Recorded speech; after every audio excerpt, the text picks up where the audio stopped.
Welcome to the intersection of technology, cybersecurity, and society. Welcome to ITSP Magazine Podcast Radio. You're about to listen to a new Redefining Education podcast. To educate means to give intellectual, moral, and social instruction to someone, typically in schools or universities. Yet, the pace of modern technology and how it affects our societies and even our humanity requires a complete redefinition of how we teach, learn, and live. Knowledge is power, now more than ever. Devo unlocks the full value of machine data for the world's most instrumented enterprises. The Devo Data Analytics Platform addresses the explosion in volume of machine data and the crushing demands of algorithms and automation. Learn more at devo.com.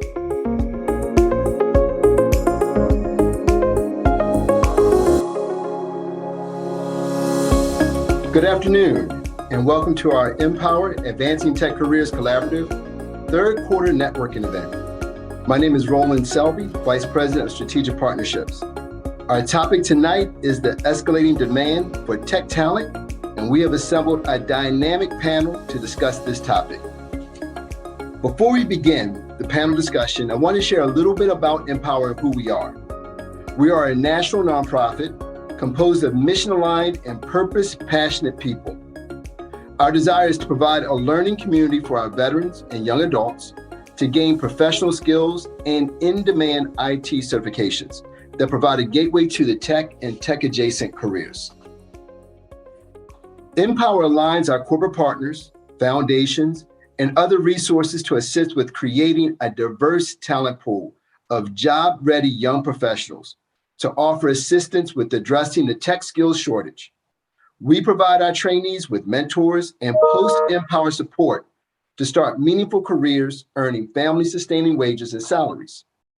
We assist transitioning military veterans and their spouses to earn IT certifications and create new career pathways. Last, we are all committed to breaking the cycles of poverty and creating new trajectories. It is my pleasure and honor to introduce our panel.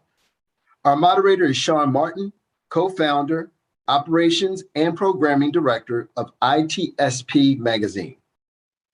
John Miller, managing director, global head of cybersecurity services at Citi. Shawnee Wall, global director, diversity business partner at Google. Larry Quinlan, principal and former global chief information officer with Deloitte. Avneet Hall, global threat analyst lead, vice president with Citi, and an NPower alumni. Sean, I will turn it over to you. Fantastic, Roland, and thank you everybody for joining us today for this very important conversation. A quick word to say that I'm super grateful for everything that NPower does for the community, and I'm thrilled and honored to be leading this conversation with a great panel. So what does it take to hire, retain, upskill, and acquire diverse talent? Perhaps from non-traditional backgrounds, removing the blinders, as I often like to say. And without further ado, I'm just going to get into it. We're going to look at retention, attrition, hiring, attracting, keeping folks happy and healthy in this new world where everything seems to be remote these days. Larry, I'm going to turn to you. There's no question we've seen an increase in attrition as individuals, employees, and companies try to navigate this new world of work from home, work remote. And as companies move back into the office, we're seeing a lot of challenges. What changes have you made to kind of strengthen that process, strengthen who you attract and how you attract new talent?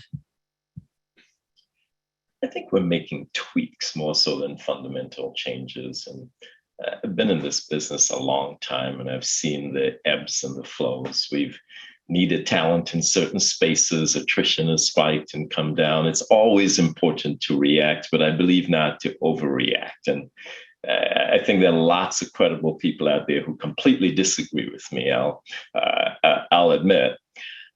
The thinking is this, that in a pandemic, people are really changing the way they think. family dynamics change. Some people want to come to the office, some people don't want to come to the office. Those dynamics create a certain amount of flux that result in attrition going. But we really have to look at the fundamentals of our business. Is it strong? Fundamentals of how we treat people. Do we treat them with respect? Are we good in inclusion? When you really look at the things that matter a lot to people, are we strong? And are we providing for their needs? And can we meet their aspirations?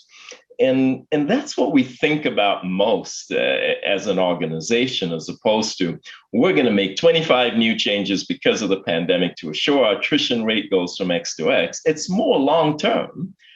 Are we a strong player that people really want to come to our organization, Deloitte, and our technology organization? And can we ride this out perhaps better than others can? And that's how we think about it. Yeah, I love that, Larry. And certainly underaction and overreaction, the extremes can be challenging. But the other extreme is to do nothing. And I want to turn to Neat. Companies need to be cognizant of what's happening. You can't just let it happen to them. They can't let it happen to their employees. So what comes to mind when organizations need to create and implement policies that favor the individuals who might otherwise not have a choice in the matter? They're forced to come in, but they need that job. How should companies look at something like that? Companies should be flexible, because with COVID, they've been forced to be flexible. People are juggling childcare and work, juggling elderly care, caring for elderly parents, working from shared quarters. We've all faced those challenges, but people from low economic backgrounds, even more so, to a degree we can't understand. So companies need to be cognizant of that and provide arrangements that help with that. Whether it's even childcare, working women face a huge fight right now coming back into workforce. The amount of women that have left workforce in millions since COVID started. This is a crisis. So companies should look at, can we provide childcare on site or somewhere near the family, and other benefits that can really attract talent. Yeah, and Shani, I want to turn to you, because there's the standard pool of folks that we tend to hire from at businesses, and I'm wondering, are we doing anything that's unknowingly excluding candidates from the hiring pool, or even from advancement opportunities within that perhaps is forcing them to look elsewhere? Yeah, thank you for that, Sean. I think every organization has to look at their priorities, and it ultimately, informs their DEI strategy, as well as their policies and procedures that they execute throughout the business. And the key to that is ensuring that you have the right information to be able to inform that DEI strategy. And so I don't know if anyone saw, but recently McKinsey did a study. For those of you who don't know, McKinsey is a global management consultant firm, and they did a study of 5,000 employees globally, as well as C-suite executives, to see where employees and executives are parked on workplace flexibility in the wake of the pandemic. And so executives want to get back to work very quickly and be in the office more days a week. So 3 or more days a week. The study showed that that's where executives wanted the employee base to be. The employees had a very different take. They want to work from home 2 or more days a week. And so I think what the study shows is that there's a disconnect in what employees may want versus what employers are looking at. And if you're a company that's making policies based off of that goes against what employees are,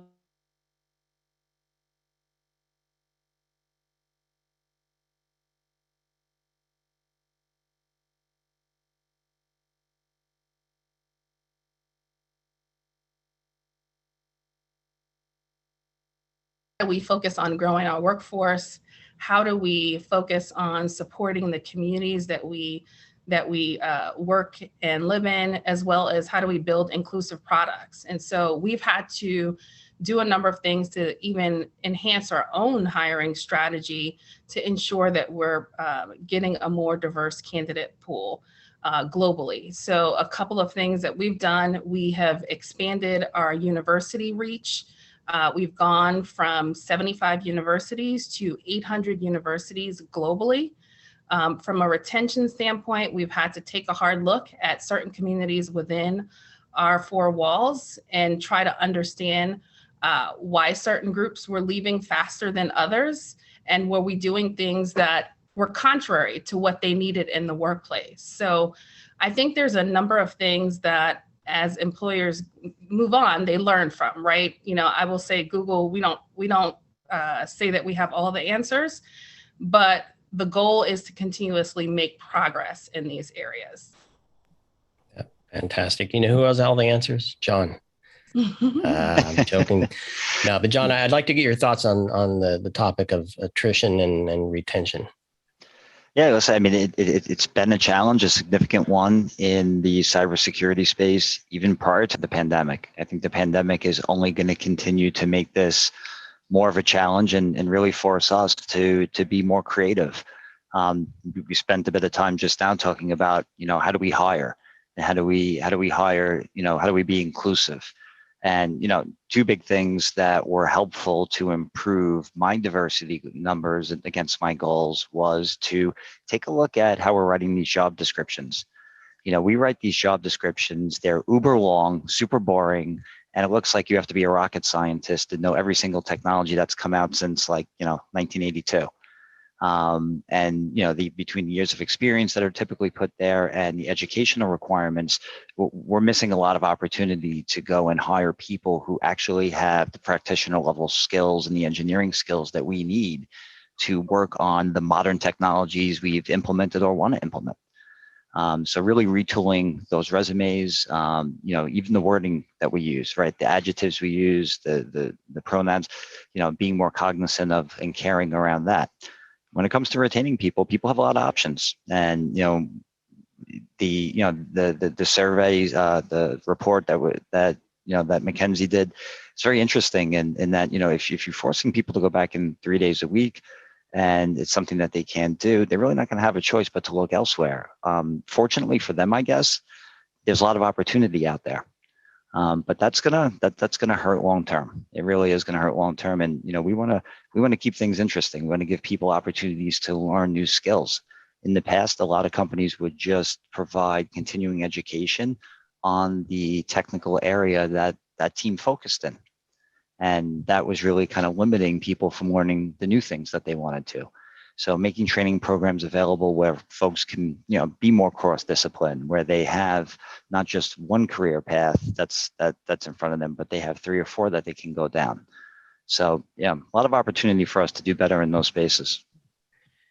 And there's no question. I mean, we hear that there's a gap, right? I'm almost tired of hearing that there's a gap, because there are likely so many people available to fill this gap, yet somehow we're not making the connection. And we can point the finger and look at how we write the job descriptions, the way that automation pulls in the resumes and filters people out.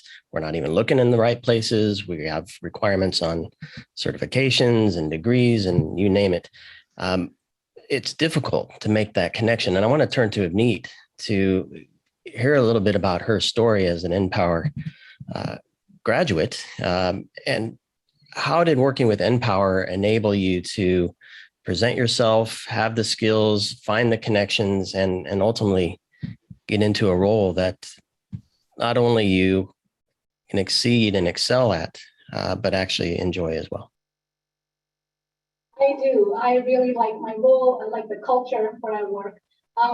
I consider myself to be a pretty resourceful person, but I wouldn't be here without NPower. I'll be very, very honest. NPower gave me, of course, there's certification preparation, a lot of skills, technical skills, but there's a lot of emphasis on soft skills, a lot of emphasis and training and feedback on how to improve yourself, even if you think you are a pretty hot shot. I don't need that, I don't need this, I don't need interview training. But going through NPower really gives you a lot of insights into yourself. And then, of course, NPower has an amazing network. Look at all these panelists on this call. All of these people are continuously speaking to NPower students.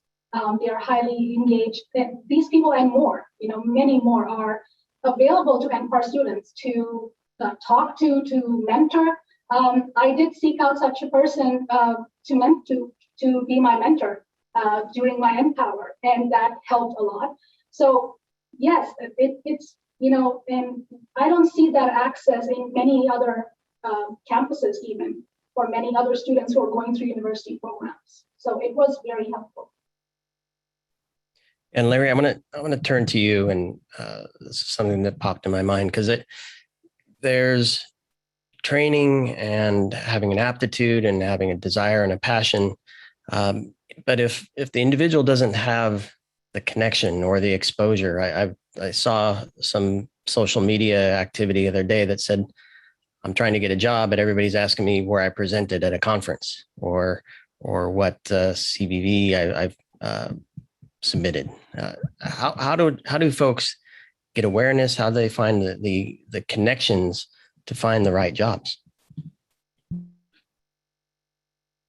It's a multifaceted question. A lot depends on the level. So, an organization like NPower is so incredible because it actually substitutes a bit some of the exposure that's lacking with, it's almost a manufactured exposure. You join the NPower program, it's really cool. It puts you in touch with a number of organizations who otherwise might not have seen you. And that's part of the magic of it. So in addition to the preparation, which gets you ready for that stage, you actually get to be on the stage. And in many cases, you never would have found that stage on your own, or the people who occupy the stage would never have known that you existed. So this is part of the magic, rather than simply putting the pressure on the individual saying, well, you have to have had the exposure, you have to have done this, you must have done that, and simply then take a significant part of the population and cut them out.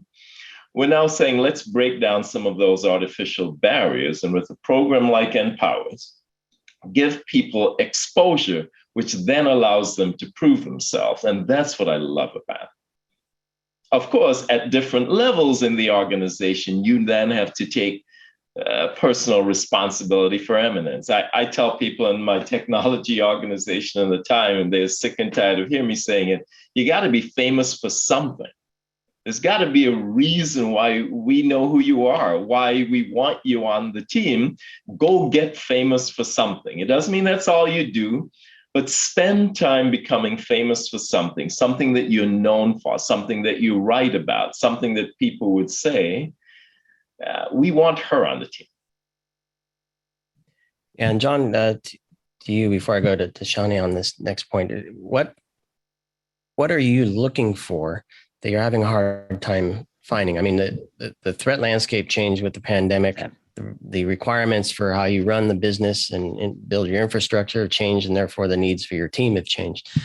How do you put the right job descriptions out there, and where do you find the right folks to fill those positions? Yeah, no, it's a tremendous challenge, and it's not just the working environment being remote. It's when you bring people on, are they the right kind of people that could assimilate and learn within the culture remotely without coming into the office? And how do we make sure that they have those human touch points as they come into the office? But that's if you find them, right? To your point, for me, NPower has been a tremendous source of talent. I've had the opportunity to work with NPower for the last 12 years. And I was always very excited about the success of the students, watching them come out of these programs. They would do visits to our city offices, to our security ops centers, our fusion centers. And what impressed me the most was just how inquisitive they were, and the quality of their questions and their follow-up questions, and then the follow-up questions, and really showed me, how experience without actually having, in some cases that 4-year degree or prior 5 work years experience, they somehow picked up the experience, to ask these very insightful questions, and really, as they came on as interns in City, they were able to prove that they could take on workload day one. they came in as practitioners. And that's a challenge that we have with people who come in maybe from, different, academic backgrounds is, maybe they know a lot of theory, but they've never put their hands on the keyboard and operated some of this technology.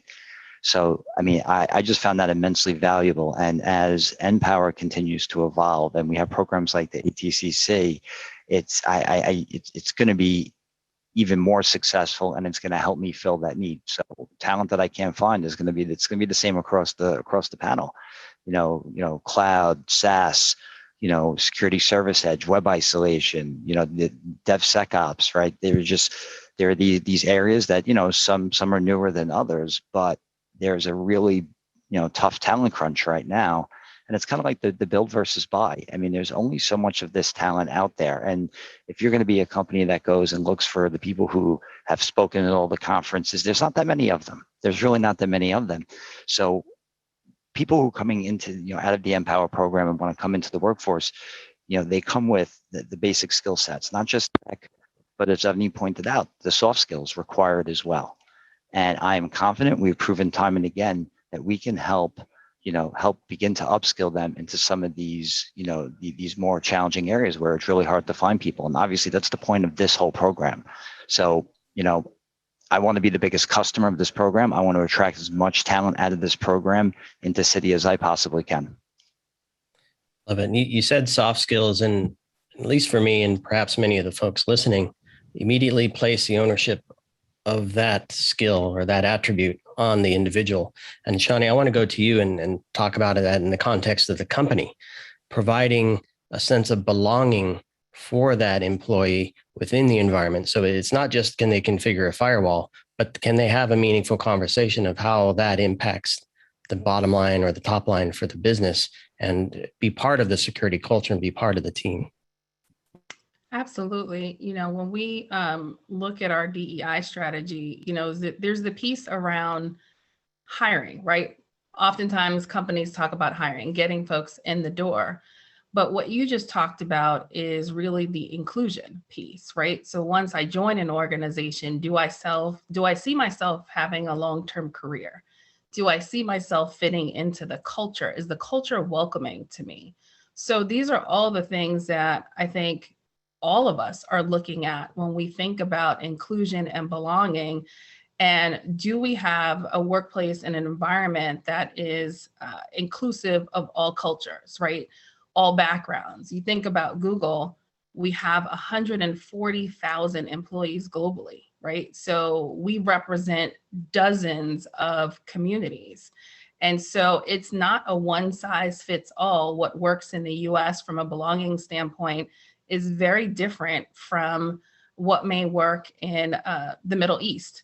So we have to constantly think about what belonging means to all of our different populations. And we also have to ensure that our leaders are equipped to be able to support employees from a belonging standpoint.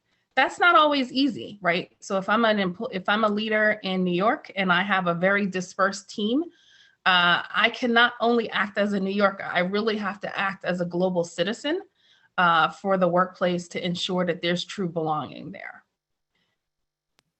Yep, I love that. And I want to move into kind of upskilling. And John, you touched on it a little bit already.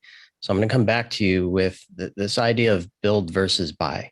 Do you go and find talent that has everything? Do you find talent that has some things and can be molded?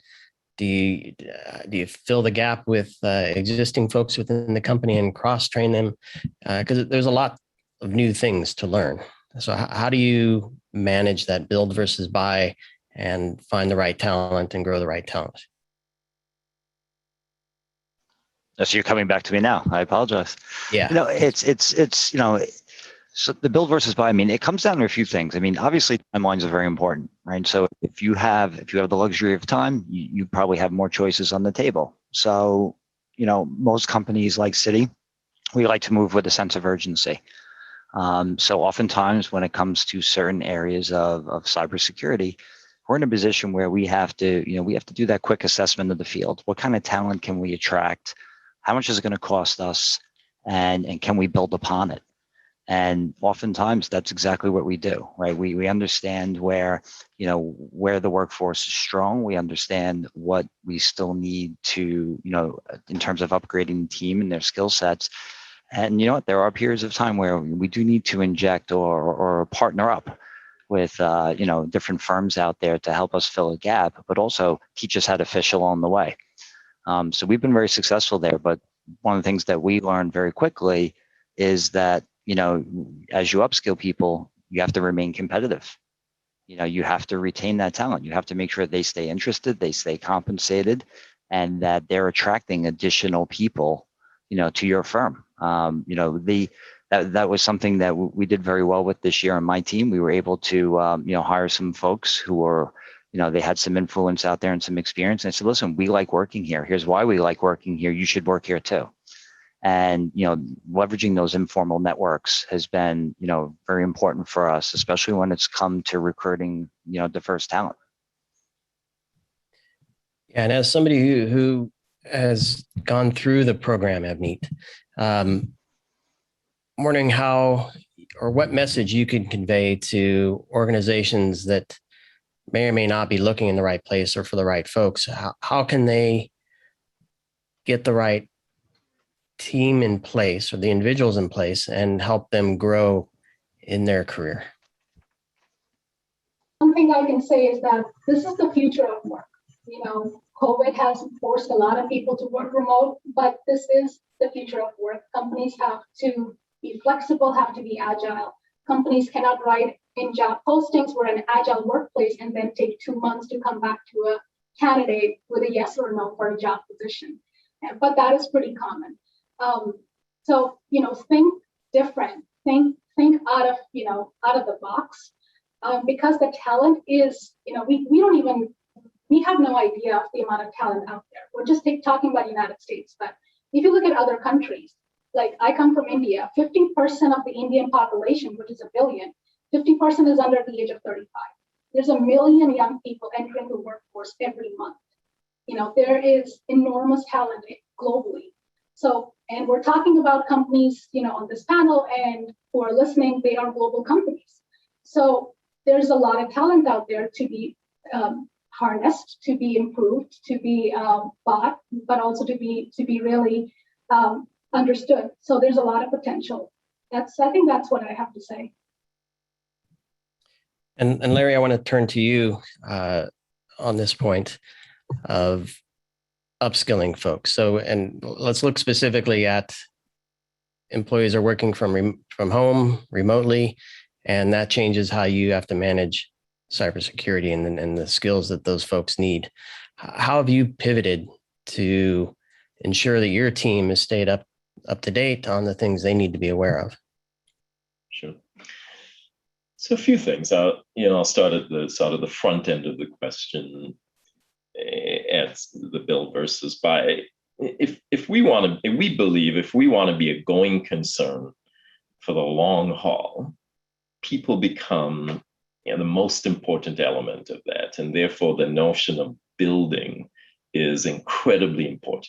You got to buy. You have to inject skills into the organization, as John indicated. You just always must do that. But people in the organization must first and foremost feel that this is a place where they can grow, that this is a place where they can fulfill their aspirations. Or you'll just be running a mercenary army and everybody will just be looking to run at the first possible opportunity because this organization couldn't care less about me. So there's got to be some thought in the strategy. And then building on that foundation, then you can put a number of tactics in place that really help with attrition, help with training, help with management. But I stress the foundation's got to be there, because if it isn't, no one's going to trust any of the things that you do. Now, I have the advantage, I guess, of thinking that this mobility and work from home, for me, it's not a revolution. The pandemic has really been a catalyst to an evolution that's been occurring for quite some time. Look at all the work we've been doing, moving stuff to the cloud. We're no longer together. Look at our agile teams spanning the world. We have teams in India and Uruguay and Colombia and Chicago and Toronto, and we're no longer together. I used to be on a plane Monday through Friday, 51 weeks a year. I'm not in the office. So the whole notion of the pandemic for us, it's been a catalyst which forces us to think a little bit more deeply about it, but it's not a revolution in that sense. So now thinking about the processes, it's really about going through and saying, can we motivate people from home? That's not the question for us. Can we do performance valuations from home? That's really not the question. The question for me really is, you can't predict where people are going to be. And therefore, can you build processes that are not dependent on their location? You can't say, we're just going to do it from home because they might be in the office. You can't say they're going to do it in the office because they might be home. It's how do you build processes that are location independent? They might be at a client site. They might be at home. They might be in the office. They might have been in the office yesterday, but not today. And all of the people processes and the business processes we have still need to work, given that flexibility that's occurring in the new normal. But I'm going to quickly, before we go to kind of like the final thought for the future, I want to go to Shawnee. Your view on this in the context of partnership and relationships. So leveraging people within the company as mentors, sponsors, leveraging organizations like NPower to kind of help you tackle some of these challenges.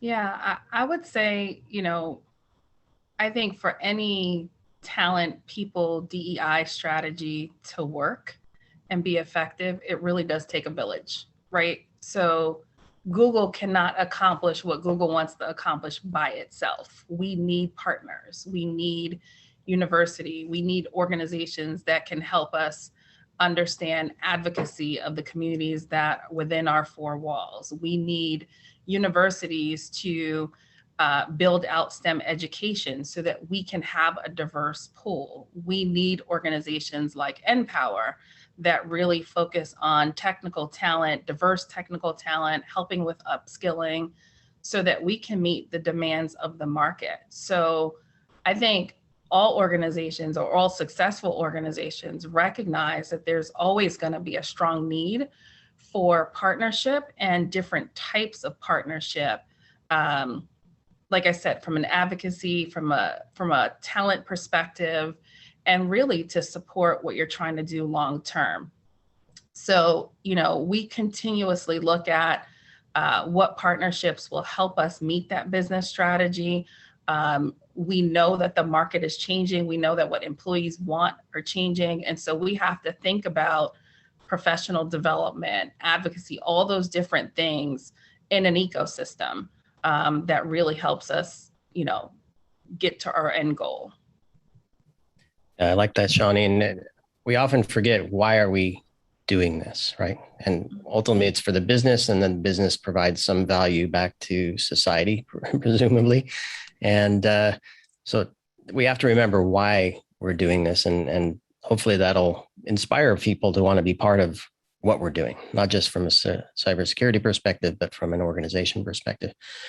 There are questions coming in, so we're going to get to those in a moment. I have one final question. It's going to be the same one for each of you. Just a quick round robin.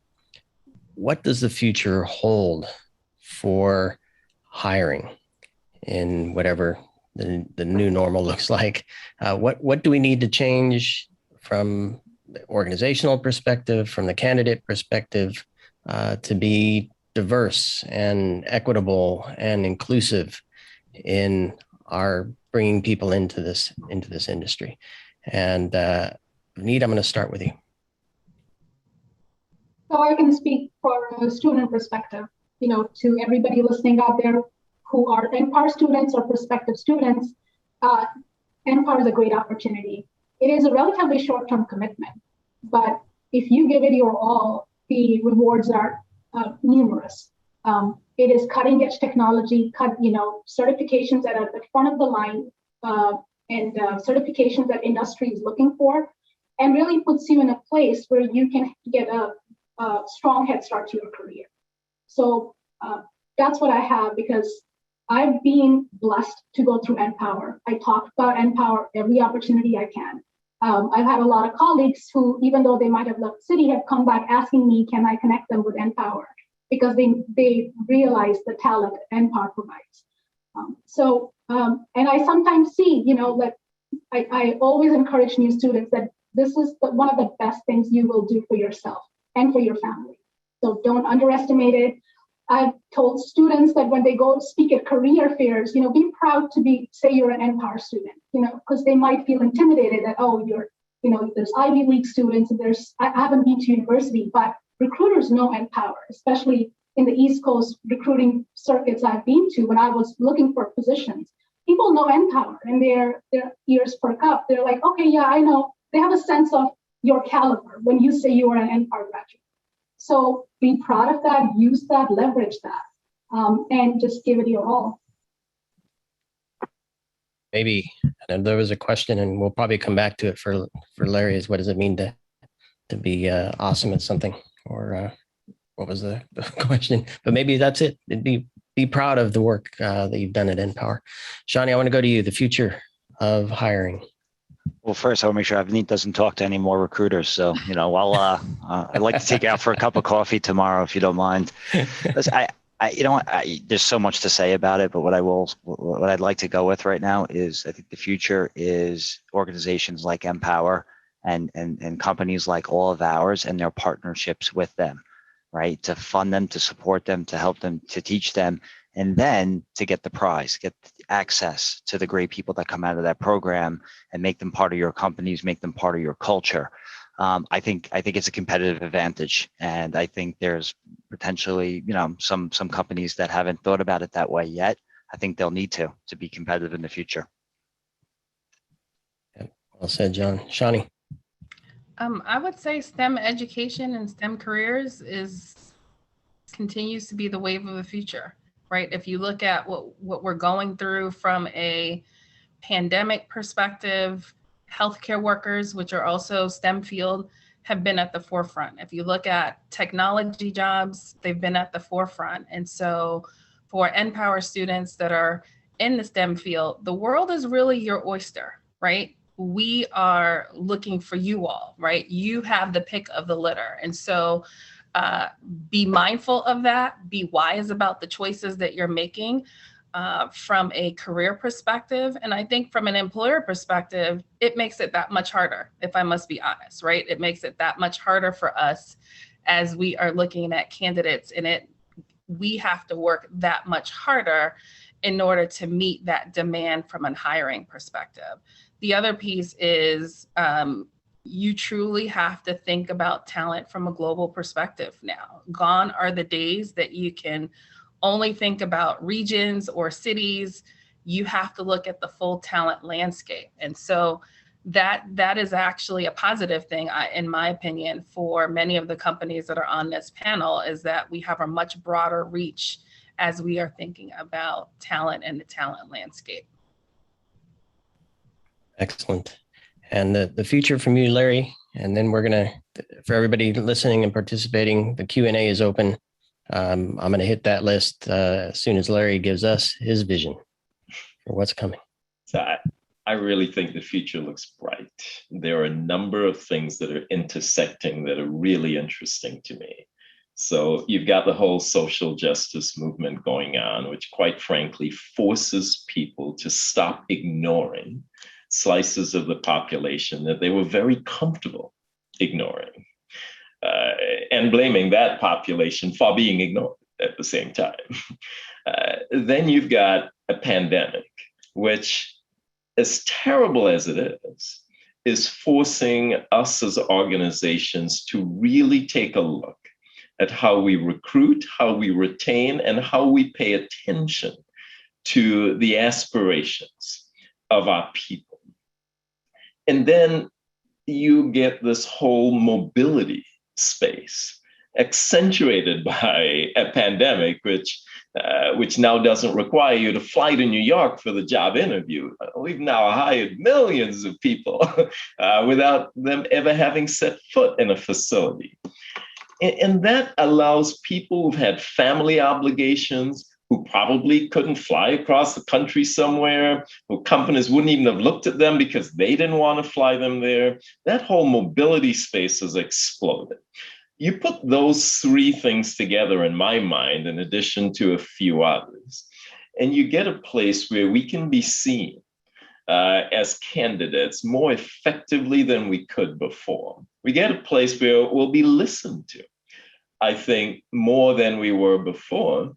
And I believe the future is bright for candidates, and we need to take advantage of that opportunity, get prepared, get involved with programs like NPower, do the work necessary to make oneself attractive to the organizations. Completely agree with Shani that STEM is hugely important, but the future is bright. Future is bright. And I'm going to go to, there were a few questions here. There was one that stood out to me. There's one I'm holding to the end. There's one that stood out to me. How do you balance hiring manager expectations for hiring the most skilled, ready to work talent with the importance of hiring diverse candidates who may come from non-traditional backgrounds and may not have, quote unquote, everything that you're looking for? Now, don't all raise your hands at once for answering this, but whoever wants to jump on it, just signal and I'll go forward. Just chime in. Ma'am, I'm happy to jump in because it's a question that has bothered me many, many times in many, many rooms. But we immediately go to the notion that minority talent is not as qualified. And I just reject that notion completely. Right? We are removing barriers that have allowed us to feel comfortable ignoring people who couldn't get into organizations. And the removal of those barriers is really, really good for us. We will find people who are in some cases not as qualified. It's not because they're minorities. Some cases they'll be minorities, in other cases they won't be minorities. And we simply have to determine, as we look for talent everywhere, what's the level of preparation. Let me give you an example. In the old days, when SAP was hot, we would go out there and we wouldn't find people who had all of the SAP certifications necessary. We didn't say, well, we're hiring lesser qualified people because they're Black or they're Latino, et cetera. We simply recognized that there were things we had to do to fill the pipeline with the SAP talent that we needed to have an effective SAP practice. And the same is true here. We have to have different approaches, different techniques. We have to remove the barriers. But above all else, we have to stop behaving as if hiring women into IT and hiring minorities into IT automatically means that we're lowering the standard. And what can we do to help these poor people succeed in the organization because they're not as good? This is so far from the truth, and it really makes a mockery of the initiatives that we put in place to be successful. The truth is, we need women in IT. We need minorities in IT because those people are also going to make our organization stronger and better. Cheers to that, Larry. Anybody else want to comment on it? It's hard to top Larry there. I know. Well, let's shift it to another question then about mentorship, and perhaps it's building a community within and outside. I know a lot of you give back to NPower, and NPower certainly gives back to you. Talk to me a little bit about mentorship. The specific question is, how important is a mentor to continued growth and success? They didn't mention success for the company or the individual or the team, so I'll leave that open to you. How important is mentorship, and what role does it play?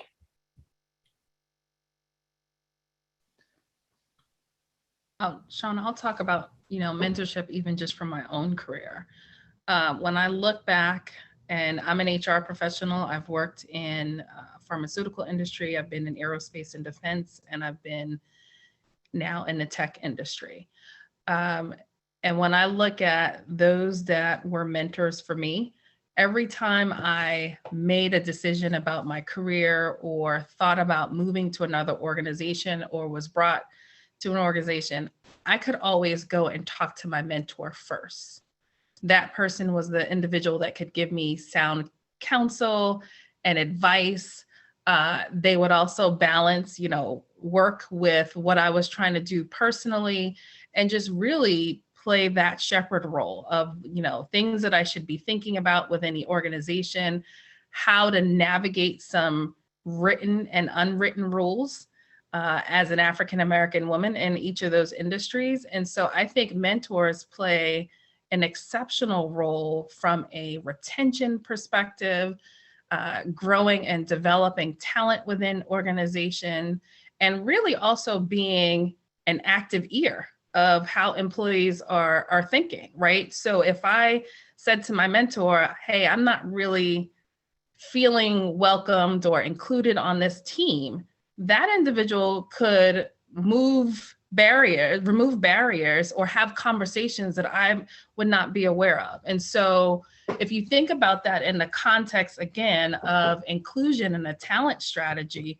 it is critically important for organizations to have an environment where mentorship is welcomed. So, I'm a strong advocate of mentorship because I've seen what it's done for my career. I've seen what it's done for others. And it's just critical to the talent strategy.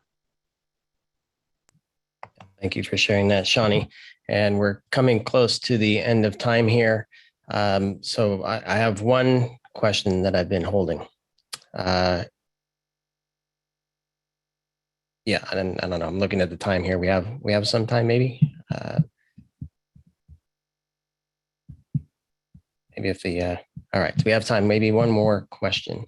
There was one that was much more pointed. Then I'm going to get to the final one, I promise. One more pointed question on what it takes to, or specifically how long it takes to hire somebody. And perhaps folks can talk a little bit about that process and maybe how that process has changed. Has it increased in time because we're remote and talent looks different, or has it improved because of it? John, you want to take that? Yeah, I mean, I think it's within my organization. I think we have a lot of room to improve further, but I like to think that we've taken some steps. And when we in the past, it was a very siloed approach to, you posted a rec as a manager and you had, somebody in your organization do the first interview, the second interview. And long story short, that kind of could progress 2 or 3 times. And ultimately, maybe they're not a good fit for that job, but maybe they were a really great fit for the manager who is in the group next to yours. And we have to do a better job looking out for each other. And we've gotten a little better at that during the pandemic. I think, we realized that, hey, those water cooler conversations were going to happen a bit less. So we need to put a little bit more structure around how we share resumes. How do we share resumes? How do we stay aware of each other's open positions? How do we help recruit for each other to make sure that we are, filling the recs, right, that we have out there, which has, been a challenge.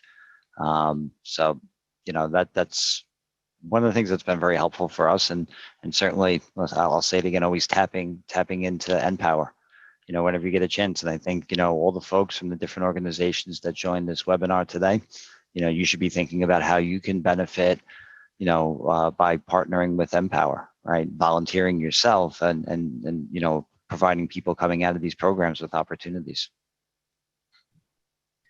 And Avneet, there's another question on vetting, and is that possible to do properly, I'll say, offline or virtually? And I want to broaden that question a little bit for you, because what that says to me in that question is, how do we know somebody is trustworthy, that we can get from them what we hope to get from them, and they're telling us what they say is true? So it's almost like, how do we have somebody or some entity vouch for this individual? And I'm wondering your experience in the power of NPower for that for you. You mentioned be proud of that, right?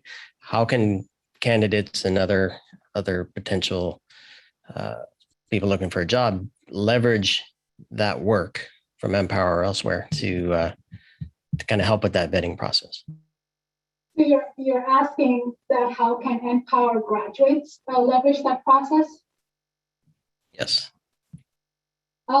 Definitely going back to NPower, volunteering your time. The most people who have mentors don't realize that their mentors have mentors. So if you want to get ahead, giving back to NPower is one of the biggest things you can do for your career. It's a little time consuming, but it's worth it. So take advantage of what you came out of. And NPower is always taking feedback from its alumni. But going back to NPower and volunteering is definitely a good way to even stand out in your organization. Does that answer your question? Yes, it does. It does. All right. So now we are at the time, and I know Roland has a few things to say, but I'm going to make you wait a second, Roland, because there was a question that I've been holding, and it's for Larry. Others can jump in if they have a moment to share something here as well. But you said earlier, be famous for something. And the question from the group online was, what can you share with us to inspire us for a way to be famous for something? That's a tall order, but we'll give it a shot. Everyone can be famous for something, right? Some people will be, leaders of the free world, and everybody will know their name. Others will really be able to inspire small groups of people. So a couple of things I would say when I be famous for something. One, there is subject matter that you can master that will make you famous. Whatever it is, you're in cyber. Are you known for how well you do threat intelligence? Are you known for your depth of understanding of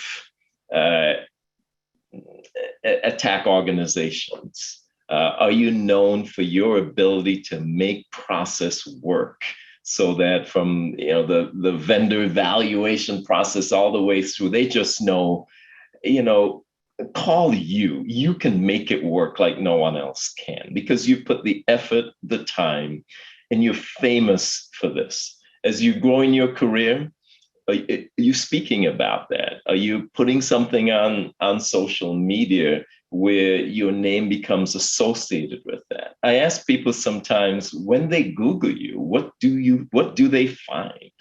And that's what I mean by be famous for something. But there's another area that I'll close quickly, and that is the whole notion of how you work with people also makes you famous. Do people know you're someone who listens? Do they know that you're someone who can be trusted and be depended on? Do they look to you for advice and counsel? Do they trust that you're going to get it done? Those things are equally as important as being a great cyber person, and putting them together, you can be really famous. Lived up to the order, Larry. That's phenomenal. I like the two-prong approach there for what you do and who you are. Love it. So I want to thank everybody, especially the panelists, for joining for this conversation. Thank you for bringing everything to bear that you did with hiring, retaining, managing attrition, upskilling, and giving us a peek into what the future holds. And thank you, John, Larry, Shani, and Avneet. Roland, I'm actually going to pass the ball back to you for the final words. Thanks, everybody. I appreciate it. Thank you so much, Sean. Excellent job. And thank you to our panelists. If we were in the auditorium, this is when I would say everyone just give you a round of applause. So virtually, we're giving you applause, some great answers, insight, and perspectives. And again, thank you for your time that you've dedicated to prepare and make this a rewarding and worthwhile event.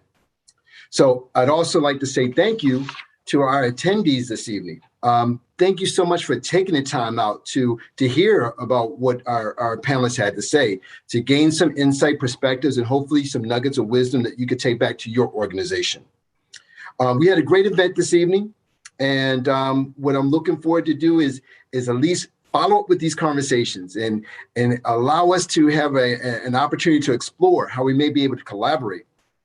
And as one of the topics came up earlier today about the future, how can we incorporate you all in the future of the young adults and the veterans that we serve? And how might we incorporate you in part of that brain, the fabric of this work that we do? We're committed to creating pathways for young adults, veterans, and their spouses. Our program is free to our trainees. The expense of the program is covered by philanthropic support, individuals, foundations, corporate partners. And we want to invite you to be a part of our family. We want to invite you to be one of our sponsors to help ensure that we're able to continue providing value and depth of service to our trainees. So we'll be reaching out to you to explore these opportunities. And we look forward to your response being yes, or how might we be able to work together? What you're going to see is that as the sponsorships, when we have, we look for a gift from $50,000 to $250,000. What you're going to get is you're going to get a package for the value of the services that you'll be able to take advantage of, such as VIP attendance to our events and being a part of our tech pipeline for diverse talent. Employee engagement, creating opportunities for your employees to be mentors or to participate in tech fundamental seminars, to be able to deliver nuggets of wisdom to our students. And then also your brand exposure. We have social media, we have digital media. There have been a number of articles that we've appeared in, and we'd like to have you as a part of those corporate partners that we can mention and have some co-branded materials. And then also access to our annual gala, which is the hottest party in New York, as I understand. And I'm looking forward to seeing you all as participants in our gala. And also there may be other IT or IT-related networking events that we'd like to have you participate in, maybe even be a panelist. At this time, I'd like to say thank you to our Advancing Tech Careers Collaborative sponsors, Accenture, AWS, Checkpoint, Guardian Life Insurance, Lockheed Martin, Palo Alto, Pure Storage, and Tanium. And in the future, I'd like to see your logo on this list so that we can consider you part of the team that's contributing to the advanced training of our NPower alumni. Last, we also have an amazing gala that's coming up, and I would encourage you to be a sponsor. We have information packets. It's in October, and we can circulate that information to you after this event. As we close, I want to recognize our ATCC board chairs. We have John Miller, who did an amazing job today. He's also our chair for the steering committee. Devin Bryan, Mignana Coate, Dan Johnson, Sajwal Haider, Peter Hancock, Jason Hess, Stephen Murphy, Jeremiah Sahlberg, and Vladimir Sikonik. Thank you for your wisdom. Thank you for your guidance. And also thank you for being a thought partner for us as we look to do good work and do more good work in our communities. So please reach out to us at info@npower.org. We would love to set some time up to talk with you, your team, your networking groups, to explore ways that we can partner and go deeper with this relationship. With that, we're at time. Again, I am so grateful for you participating with this and joining us. And if you have any questions, reach out to us. We're on social media. Definitely reach out to us on LinkedIn. And it's 5:58. We started on time. We're ending on time. Thank you. Devo unlocks the full value of machine data for the world's most instrumented enterprises. The Devo Data Analytics Platform addresses the explosion in volume of machine data and the crushing demands of algorithms and automation. Learn more at devo.com. We hope you enjoyed this episode of Redefining Education Podcast. If you learned something new and this podcast made you think, then share itspmagazine.com with your friends, family, and colleagues. If you represent a company and wish to associate your brand with our conversations, sponsor, one or more of our podcast channels. We hope you will come back for more stories and follow us on our journey. You can always find us at the intersection of technology, cybersecurity, and society.